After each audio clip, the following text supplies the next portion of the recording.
Assalamualaikum warahmatullahi wabarakatuh. Baiklah Nanda, kita lanjutkan materi kita untuk hari ini, yaitu dengan judul kesetimbangan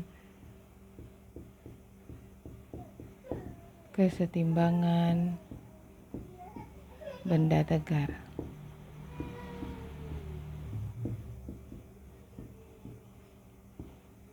Oke, kesetimbangan benda tegar. Kita tahu bahwa misalkan kita melemparkan sebuah bola tenis, ya, sebuah bola tenis melemparkan lurus.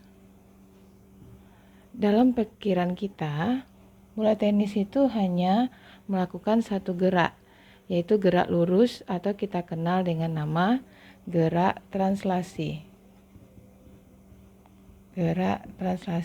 Tapi sebenarnya ketika dia bergerak secara lurus ini, dia tidak hanya dengan menggunakan gerak translasi saja, tapi dia juga mengalami gerak anguler atau kita sudah istilahkan kemarin adalah gerak rotasi. Jadi selain dia bergerak lurus, dia juga bergerak rotasi atau bergerak melingkar, ya. Jadi untuk benda seperti bola tenis ini, selain dia mengalami gerak translasi, dia juga mengalami gerak rotasi. Nah, sekarang kita kemarin sudah sampai pada definisi, ya, pertemuan pertama, kapan suatu benda itu dikatakan dia mengalami kesetimbangan, khususnya benda tegar, yaitu ketika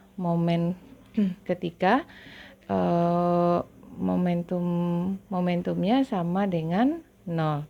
Nah, ketika gerak translasi ini terjadi, ya, kita tahu bahwa momentum linier itu P, sementara kalau momentum angular itu adalah L.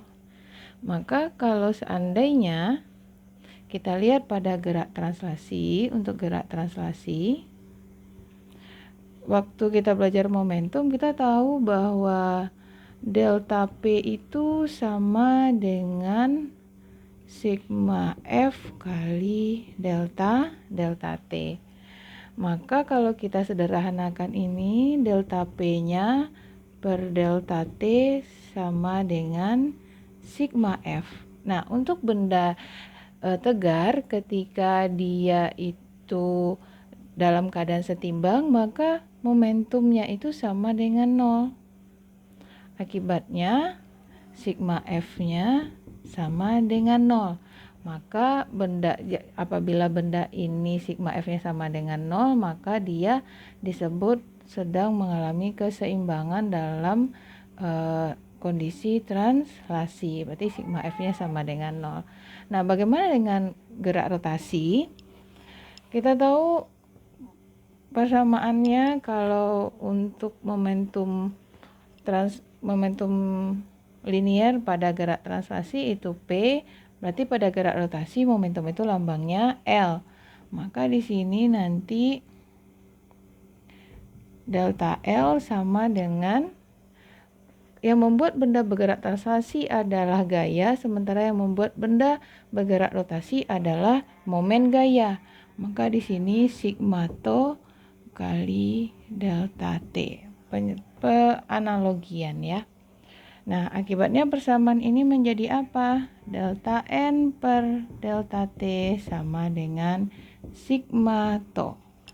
Kita tahu kembali bahwa momen untuk benda tegar, momentum sudutnya sama dengan 0. Kalau momentum sudut ini sama dengan 0, akibatnya sigma tau sama dengan 0.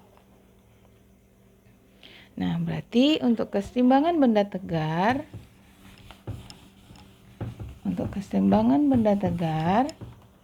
harus memenuhi syarat sigma F sama dengan 0 dan sigma tau sama dengan 0. Nah, untuk benda ini kita tahu bahwa benda yang paling sederhana adalah benda titik atau benda kita sebut dengan benda partikel. Nah, kita mengulang sedikit ya mengenai pembelajaran kita hukum 1 Newton kemarin.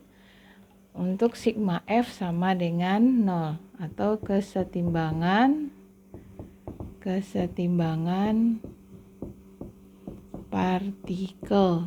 Kita lihat kesetimbangan partikel. Kita menganggap benda yang besar itu hanya berupa suatu titik.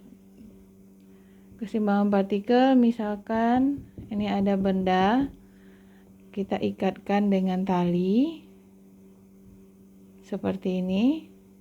Nah, benda yang besar ini masanya M, kita anggap hanya berupa suatu titik. Ya, kita anggap merupakan suatu titik. Maka kita pertama menguraikan dulu gaya-gaya yang bekerja pada benda. Kalau benda bermassa berarti punya gaya berat W, kemudian dia punya 2 tali, berarti sini ada 2 tegangan tali. Kita misalkan sudut di sini theta, yang di sini sudutnya alfa. Pada satu tali selalu ada 2 buah gaya tegangan tali yang besarnya sama tapi arah berlawanan. Maka tempat dia diikatkan adalah pangkal vektor. Akibatnya di sini ada T yang arahnya ke bawah dan T yang arahnya ke atas. Karena sudutnya beda, ini kita kasih T1. Di sini T2 dan T2. Nah, kemudian ini kita uraikan dalam bentuk sumbu koordinat ya. Garis gaya ini karena ini garis gaya W ini karena bendanya kita anggap sebagai suatu partikel, maka ini bisa kita perpanjang sehingga bertemu di titik perpotongan ketiga buah gaya. Titik ini menjadi titik 0,0 untuk sumbu koordinat X. Nah, di sini nanti sumbu koordinat Y-nya. Nah, bagaimana dengan analisanya? Ya, bagaimana dengan analisanya? Kita memakai sigma F sama dengan 0. Sementara sigma F itu kita tahu bahwa ada 2. Ada sigma Fx sama dengan 0. Ya, maaf, kita tahu bahwa sigma F tadi sama dengan 0 berlaku untuk sigma Fx sama dengan 0 dan sigma Fy juga sama dengan 0 untuk benda yang setimbang dalam gerak translasi. Sekarang kita lihat ya, sigma Fx sama dengan 0. Nah, sekarang ada berapa gaya yang bekerja pada sumbu X? Kalau dari gambar ini kita lihat tidak ada ya, tapi sebenarnya ini ada. Ini adalah komponen gaya T1 pada sumbu X. Ini adalah komponen gaya T2 pada sumbu X. Berarti ada 2 gaya yang bekerja pada sumbu X dan arahnya kita lihat berlawanan. Yang satu ke X positif, yang satu lagi ke X negatif. Maka kalau kita jumlahkan ini secara vektor, ini adalah T2X kurang T1X sama dengan 0. Maka T2X sama dengan T1X. Dari gambar ya, dari sistem. Ini sudutnya alfa, ini sudutnya theta. T1X adalah sisi pengapit dari theta. T2X adalah sisi pengapit dari sudut alfa. Maka T2X kita rubah menjadi T2 cos alfa. Karena sisi di samping adalah cos ya. T1X adalah cos theta. Dapat persamaan 1. Ini untuk sigma Fx. Sekarang sigma Fy.